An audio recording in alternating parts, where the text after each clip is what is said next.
Well, hello once again. This is me, Leonard, broadcasting as usual from Haslingden, 30 miles or 50 kilometres approximately, due north of Manchester in the UK on Wednesday the 26th of October 2011.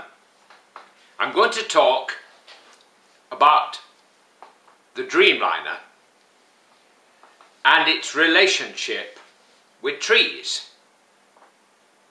Now, the Dreamliner, as you know, has just made its maiden flight in commercial service between Japan and Hong Kong. It was a charter flight, so that's not going to be a regular route, as far as I know.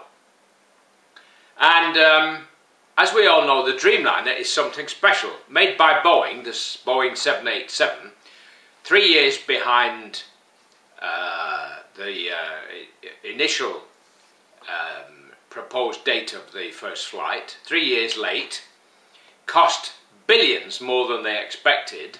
Nevertheless, it is a wonderful piece of machinery, almost entirely made of plastic, so that it is 20 tons lighter than it would be in aluminium, which makes it, with very new and high-tech engines, which will make it 20% more efficient in terms of use of fuel.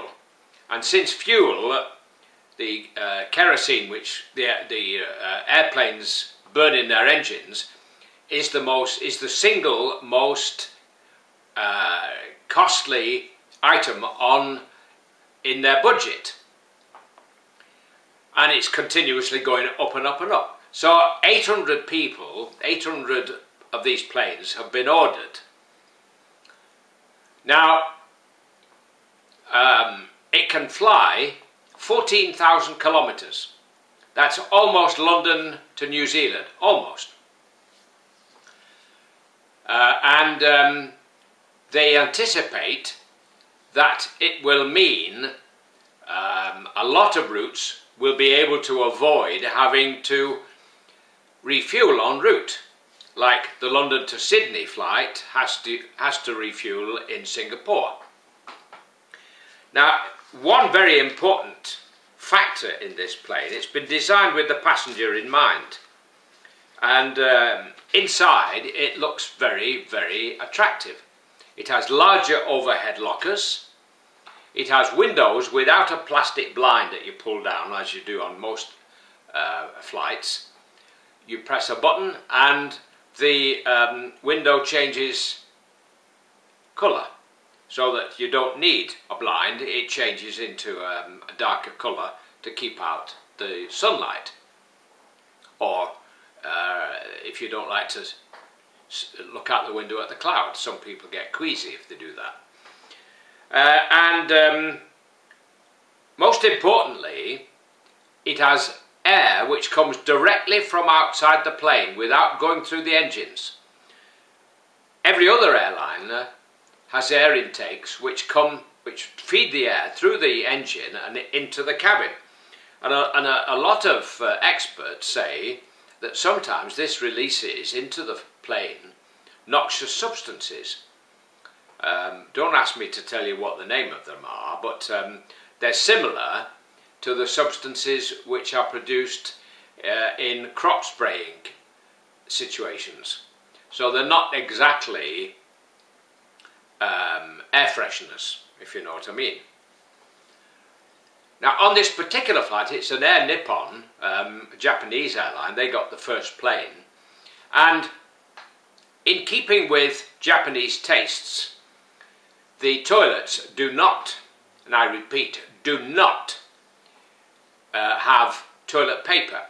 They have what are called washlets, which are a spray of warm water to wash your rear end, if you like, rear wash wipe, if you pardon the expression.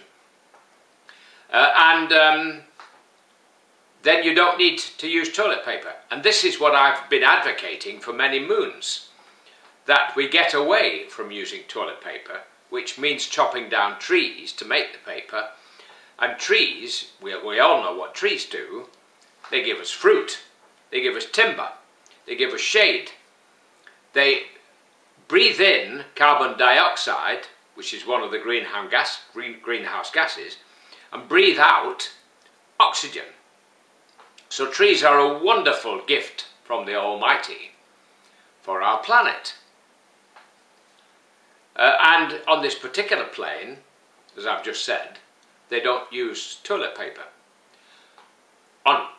When the plane is sold to other airlines, they probably will, because we're in the habit of using toilet paper, which to my mind is disgusting, it's unhygienic and unhealthy, and apart from being damaging the planet by damaging trees.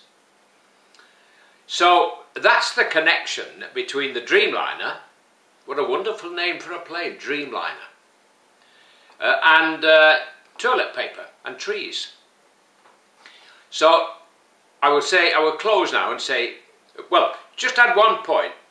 We make in the UK, 25% of the components which go into this Boeing 787 Dreamliner. And Airbus is copying it, well, making a plane equally light of composites and carbon fibre and all that stuff. And of course we make the wings. So the British aerospace industry is, I believe, second in the world after America. So I'm going to close now. God bless, while it's still legal here in the UK to say God bless. Take care and bye for now.